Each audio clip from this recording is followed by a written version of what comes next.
Hello everyone, good morning from Vietnam. আশা করি সবাই ভালো আছেন। আমরা অনেক আর্লি মর্নিং উঠেছি কারণ আজ আমরা খুব নতুন একটা জিনিস এক্সপ্লোর করব। আমি এটা অলরেডি ভিডিওতে দেখেছি, বাট ভিয়েতনামে আসলে সবাই এই জায়গাতে যায়। জায়গাটা খুবই স্পেশাল অ্যান্ড অলরেডি সবাই জানেন এটা সম্পর্কে। সেটা হচ্ছে আমরা আজ এক্সপ্লোর করব হ্যালন বেতে ক্রুজ নাইট। তো এটাতে আমি খুবই এক্সাইটেড অ্যান্ড আমি এখন সকাল সকাল উঠে আমার হোটেল থেকে চেক আউট নিচ্ছি, ওয়েটিং আমাদের গাড়ির জন্য। একটু চলে আসবে একটু পরে। তো আমি আসলে খুবই হ্যাপি অ্যান্ড খুবই বেশি এক্সাইটেড এই জায়গাতে যাওয়ার জন্য। ওখানে গিয়ে কি কি করছি, কি কি অ্যাক্টিভিটি করব, সব কিছু আপনাদের সাথে শেয়ার করব। আমি যেই মজাগুলো করছি আশা করি আমার ভিডিও দেখলে আপনারাও সেম মজা পাবেন। তো সবাই আমার সাথে থাকেন। আমাদের গাড়ি অলরেডি চলে এসেছে। আমাদের কল টাইম ছিল সকাল 7টা বাজে। তো 7টার মধ্যেই আমাদের গাড়ি চলে এসেছে। এরা টাইম প্রচুর মেনটেন করে, এই জিনিসটা আমার খুব ভালো লাগলো। We sleep overnight on the boat in Halong Bay. Yeah, it's very peaceful and quiet place, right? And Yes. Today, so we enjoy a lot of the activity, so we lose a lot of energy. Yeah, so that and what is very well tonight in Halong Bay, right? Okay, so now we say goodbye Hanoi before going to the Halong Bay. এটা হলো tourist bus. আমরা সহ এখানে যারা যারা আছে সবাই কিন্তু হালন বের উদ্দেশ্যেই যাচ্ছি। খুব লজ্জা পাই।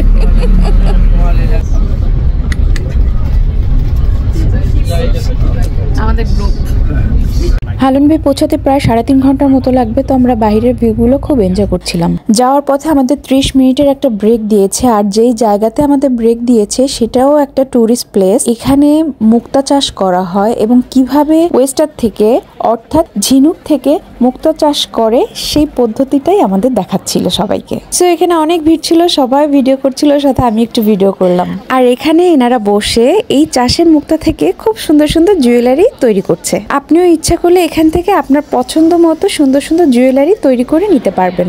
আর এই মুক্তা থেকে কি কি জুয়েলারি বানিয়েছে তার শপে চলে আসলাম। ও মাই গড, এখানে বিভিন্ন দেশের সেলিব্রিটিদের ছবিও আছে যারা এই শপ থেকে সুন্দর সুন্দর মুক্তার জুয়েলারি পারচেস করেছে। আর আমি তো এই শপে ঢুকে পুরোপুরি পাগলই হয়ে গেছি। এত সুন্দর সুন্দর মুক্তার বানানো জুয়েলারি কি নেই এখানে। মাথা ব্যান্ড থেকে শুরু করে হাতের আংটি, কানের দুল, গলার মালা, ব্রেসলেট, সব কিছু ইচ অ্যান্ড এভরিথিং মুক্তার জুয়েলারি সব কিছু আছে এখানে। আর এত বড় শোরুমটা, এখানে আধা ঘন্টা টাইম আসলে কিছুই না। আপনার এখানে মিনিমাম 2-3 ঘন্টা সময় হাতে নিয়ে আসতে হবে। আর হ্যাঁ, এখানে প্রচুর এক্সপেন্সিভ, সব কিছুর দাম অনেক বেশি। ইচ্ছা থাকলেও কোনো কিছু কিনতে পারিনি কারণ আমার মুক্তার জিনিস অতটা পড়া হয় না। সো আমরা আবার রওনা দিলাম। প্রায় হালন বের কাছাকাছি চলে এসেছি।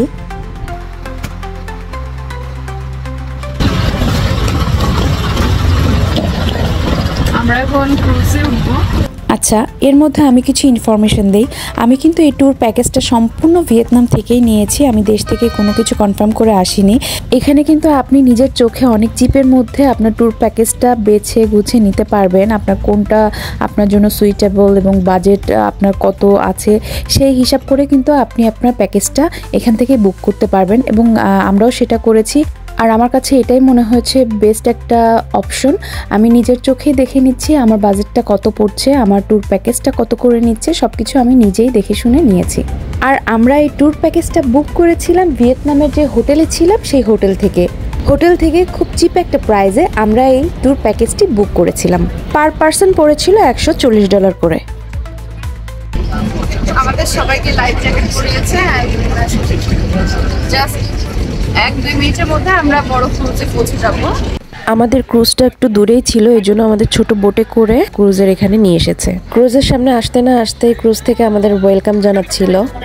আসলে এদের আন্তরিকতা এবং এদের সার্ভিস খুবই সুন্দর ছিল, যেটা আমরা প্রত্যেকটা সময় এটা ফিল করেছি। এবং আপনারাও পুরো ভিডিওটা দেখলে বুঝতে পারবেন আসলে এই মানুষগুলো খুবই আন্তরিক এবং খুবই প্রফেশনাল। এরা ক্রুজে ওঠার সাথে সাথে সবাইকেই প্রথমে ওয়েলকাম ড্রিঙ্ক দিল।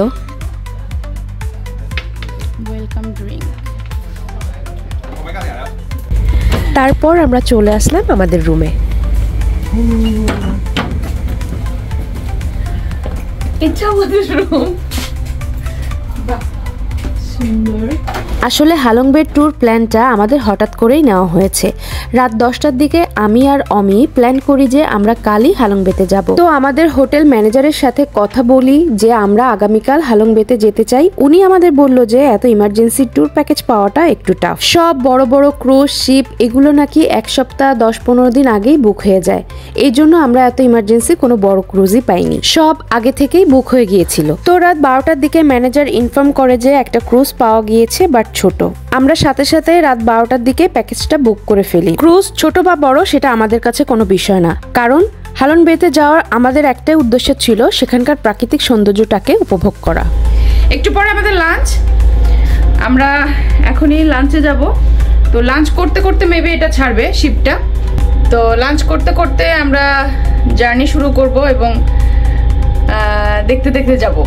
এখানে অনেক আইটেমের খাবার ছিল, ফিশ, চিকেন, বিফ, পর্ক, অনেক আইটেমের খাবার। তো আমরা যেহেতু হালাল টাইপেরই প্রেফার করি অলওয়েজ, তো চিকেন বিফে না গিয়ে আমরা সরাসরি ফিশটাকেই সিলেক্ট করেছিলাম। অ্যান্ড আমাদের এই টেবিলটাতে অনলি ফিশ আইটেমগুলোই বেশি সার্ভ করা হয়েছে, আর অন্য টেবিলগুলোতে পর্ক আইটেম সার্ভ করছিল বলে আমরা ওই টেবিলে বসিনি। আমাদের টেবিলটাতে অনলি ফিশ আইটেমের যত খাবার ছিল এই টেবিলেই সার্ভ করেছে। অ্যান্ড সত্যি গাইজ খাবারগুলো এত টেস্টি, এত ইয়ামি ছিল, ও মাই গড, আমার এখনো পর্যন্ত সেই স্বাদ মনে আছে খাবারের। অনেকেই বলে ভিয়েতনামের খাবার নাকি অতটা টেস্টি না, কথা কিন্তু সত্য। বাট আমরা যে ক্রুজে ছিলাম সেই ক্রুজের খাবারটা আসলেই অনেক টেস্টি ছিল, একদম মনে রাখার মতো খাবার ছিল। আর আমি এত খাবার নিয়েছিলাম যে আমার খাবার শেষই হচ্ছিল না। আসলে ফিশ আইটেম আমার অনেক বেশি পছন্দ, আর এখানে সব পছন্দের ফিশ আইটেমগুলো আমার ছিল। তো আমি প্লেট ভর্তি করে নিয়েছি।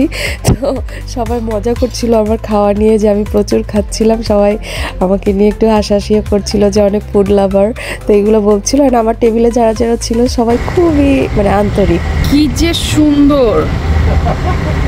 মানে নিজের চোখে সামনাসামনি না দেখলে আপনি রিয়েলাইজ করতে পারবেন না যে এত সুন্দর বিউটি। আর এটা হচ্ছে আমাদের রুফটপ শিপের।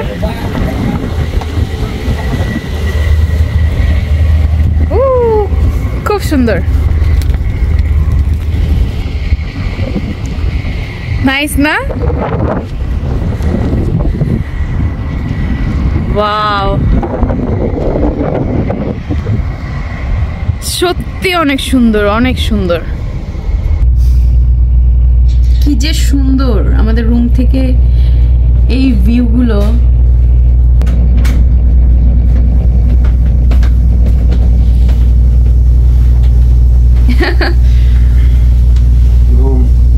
কেন ঘুম?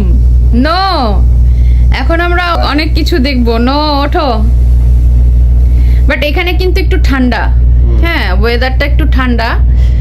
আমি তো ঠান্ডার পোশাক পরেই আছি, বাট আমির মনে হয় একটু কষ্ট হচ্ছে না? ঠান্ডা লাগতেছে? তুমি জ্যাকেট পরে ফেলো, যে তোমার কোটটা ওটা তো নিয়ে আসছি। তো লাঞ্চের পরে আমাদের 40 মিনিটসের মতো একটা ব্রেক দিয়েছিল। এর মধ্যে আমরা সবাই ফ্রেশ হয়েছি, ড্রেস চেঞ্জ করে নিয়েছি, আমি দেখতেই পাচ্ছেন। অ্যান্ড আমরা বাইরে চলে এসেছি, সবাই ওয়েট করছি আমাদের সুন্দর একটা জায়গায় নিয়ে যাবে। তো বাইরে আসলে এত বেশি সুন্দর, এখানে প্রত্যেকটা ক্রুজ কিন্তু একসাথেই ছেড়েছে। 12টা 12:30টার দিকে সব ক্রুজগুলো একসাথেই মুভ করে ওরা। তো এই যে দেখেন কি সুন্দর সুন্দর ক্রুজ এখানে ছিল, বিভিন্ন টাইপের ক্রুজ ছিল এখানে, বড় ছোট। তো দেখতে আসলে এত অসাধারণ লাগছিল। আর আশেপাশে পরিবেশ তো কি বলবো, এত পিচফুল। আর এখানের ওয়েদারটা আসলে একটু ঠান্ডা ঠান্ডা ছিল, ভালোই লাগছিল। ওয়েদারটা আসলে অনেক নাইস ছিল। তো চলেন আমাদের সাথে, দেখি কোথায় নিয়ে যায়।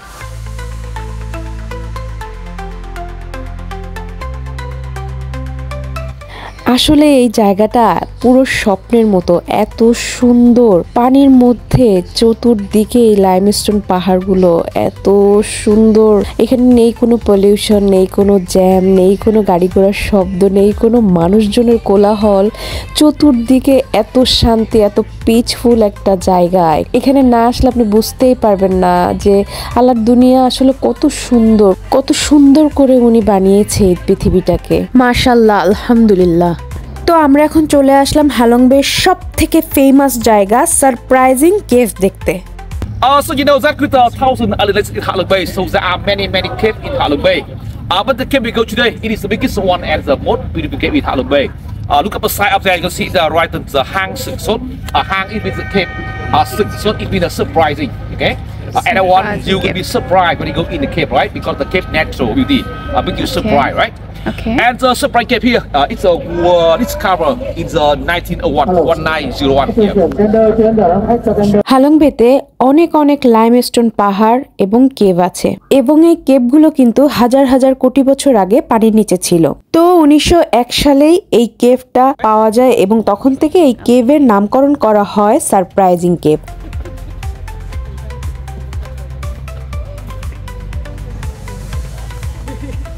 আমাদের গ্রুপে সবাই উপরে উঠছে, তো চলেন আমাদের সাথে আমরা উপরে যাই।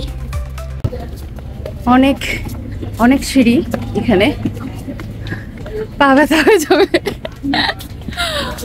ওরে বাবা, এখানে একটা লাঠি হলে ভালো হতো না?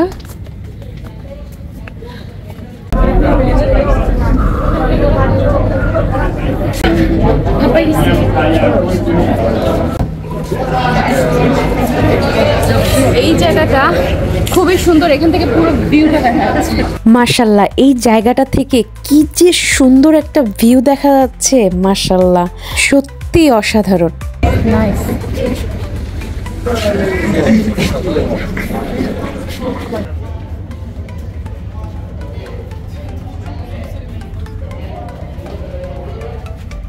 কি সুন্দর।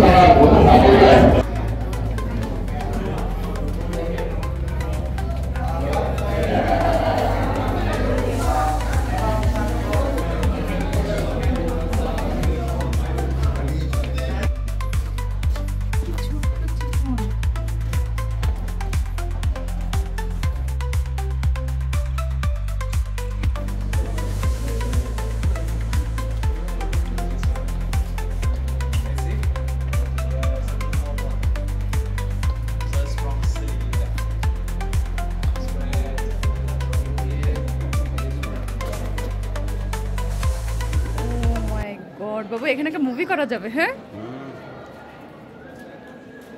সত্যি ভেতরে ঢুকে আমরা একদম সারপ্রাইজ হয়ে গেছি। মাশাআল্লাহ, এত সুন্দর। আমরা এটা মুভিতেই দেখেছি, হলিউড মুভিতে অনেক দেখেছি এরকম কেভের ভিতরে অনেক সিনেমা শ্যুট করে, এরকম দ্বীপে এসে আটকে যায়, কেভের ভিতরে অবস্থান করে এবং অনেক এলিয়েন্স নিয়ে ছবি দেখেছি। তো আজকে নিজের চোখে সামনাসামনি দেখে সত্যি সত্যি সারপ্রাইজ। যাক, খুবই ভালো লাগছে এত সুন্দর একটা জায়গায় আসতে পেরে। মাশাআল্লাহ, আমরা অনেক হ্যাপি, আলহামদুলিল্লাহ। Very nice. আমি জীবনও দেখিনি এমন দৃশ্য। আমি দেখি নাই, এটা আমাদের প্রথমবার না? ওয়াও, কিভাবে ন্যাচারাল না? তো আমরা এখন অন্য আরেকটা সাইড দিয়ে বের হয়ে যাচ্ছি। হাঁপাই গেছি আমরা দুজন, বাট সত্যি সারপ্রাইজিং ছিল। উপরে এখানে সুন্দর একটা শপ করে রাখছে। ও, এখানে আমার পার্লও আছে, পার্লের জুয়েলারিও আছে এখানে, সুন্দর। আমরা এক সাইড দিয়ে ঢুকেছিলাম এবং অন্য একটা সাইড দিয়ে বের হয়েছি। আমাদেরকে মাত্র 40 মিনিটস টাইম দিয়েছিল এই পুরো জায়গাটা ঘুরে দেখার জন্য, বাট মাশাআল্লাহ ভেতরে যে এত সুন্দর আর এত বড়, 40 মিনিটস আমাদের কারোরই মন ভরেনি। মনে হচ্ছিল আরেকটু সময় পেলে আমরা আরো সুন্দর সুন্দর ভিডিও আর ছবি তুলতে পারতাম।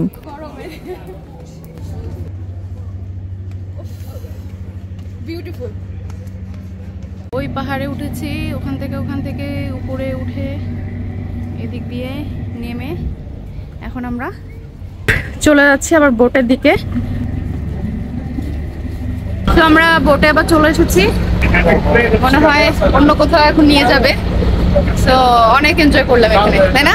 ভালো লাগছে তোমার? অনেক ভালো লাগছে আমাদের।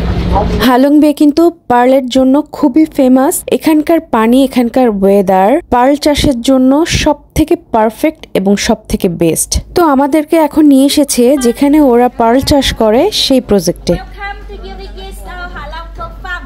I'm Huang, Min Flower. I'm local people in here. And now I would like to show you some information about the farm. Yeah, it's named Aquayapa Oyster. তো এখানে আমাদেরকে দেখাচ্ছিল কৃত্রিমভাবে ওরা কত ওয়েতে পার্ল চাষ করে এবং পার্লের কতগুলা কালার হয় এগুলো সব আমাদের ডিটেলস বলছিল। তো এখানে আমরা মূলত এসেছি কায়াকি করতে, যেটার জন্য আমি সব থেকে বেশি এক্সাইটেড। কোন দিকে যাবো?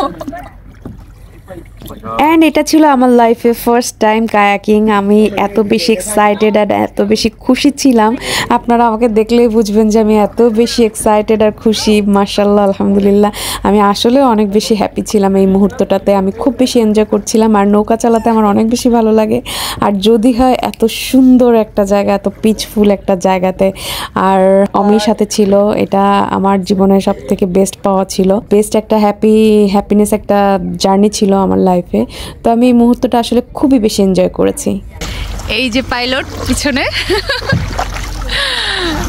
খুবই এক্সাইটিং একটা বিষয়। আমি লাইফের ফার্স্ট টাইম কায়াকি করছি, এটা আমার কাছে সত্যি নতুন এবং সত্যি অনেক surprising. I am so happy. এত সুন্দর একটা জায়গা, এত সুন্দর চতুর্দিকে, এত মানে সুন্দর ন্যাচারাল, তার মধ্যে আমরা কায়াকি করছি এবং আমাদের সাথে আরো অনেক আমাদের যে টিমগুলো ছিল তারা সবাই মোটামুটি করছে। আমি একটু দেখাই, এই যে ওয়াও, দেখেন কোন জায়গাতে আমরা, এই যে আমাদের পাইলট পিছনে। হেই, একটা গান গাও। ওরে নীল দরিয়া আমাদের ছাড়িয়া। Wow, amazing. লাইফে এই মজাটা আর সেকেন্ড টাইম পাবো কিনা জানি না, বাট আল্লাহ আমাকে একবার পাইয়েছে, এটার জন্য আল্লাহর কাছে লাখ লাখ শুকরিয়া, আলহামদুলিল্লাহ।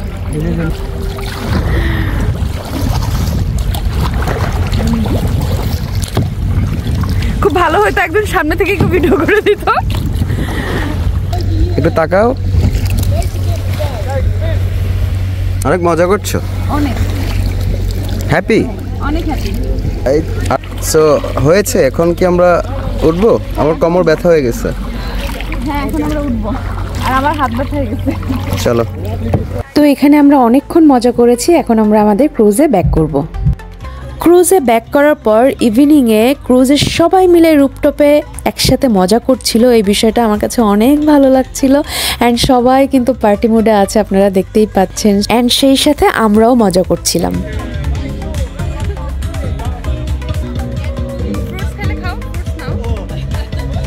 এখানে এসে আমাদের দুজন ভালো ফ্রেন্ড হয়ে গেছে এবং এরা খুবই নাইস পারসন ফ্রম ফ্রান্স। অনেকক্ষণ আমরা আড্ডা দিলাম এবং আমাদের এই বিউটিফুল কাপল অ্যান্ড আমাদের এই ক্রুজে অনেক দেশের ভিন্ন ভিন্ন দেশের লোকজন আছে, তারাও অনেক সুন্দর, অনেকের সাথে পরিচয় হয়েছে। বাট তাদের সাথে পরিচয় হয়ে আসলে আমাদের অনেক ভালো লেগেছে, খুবই ভালো মানুষ। তো এইটা আমি এই মুহূর্তটা আমার ভিডিওতে রেখে দিলাম।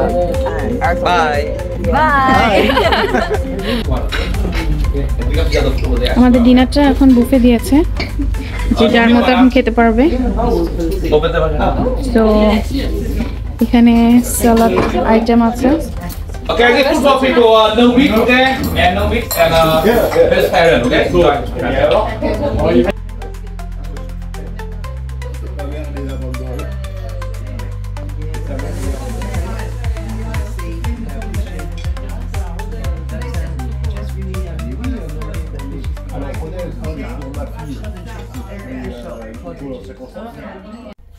ডিনার শেষ করে এখন আমরা রুমে চলে এসেছি অ্যান্ড আমরা ড্রেস চেঞ্জ করে প্রিপারেশন নিচ্ছি ঘুমানোর। তো আজকের ব্লগটা আমি এখানেই শেষ করে দিচ্ছি অ্যান্ড টুমোরো আমরা কি করব এবং কোথায় যাব সেটারও আরেকটা ভিডিওতে আপনারা পাবেন, নেক্সট ভিডিওতে। তো সবাইকে অনেক ধন্যবাদ আমার ভিডিওটা দেখার জন্য। সবাই ভালো থাকবেন, সুস্থ থাকবেন। Tata, tata, good night.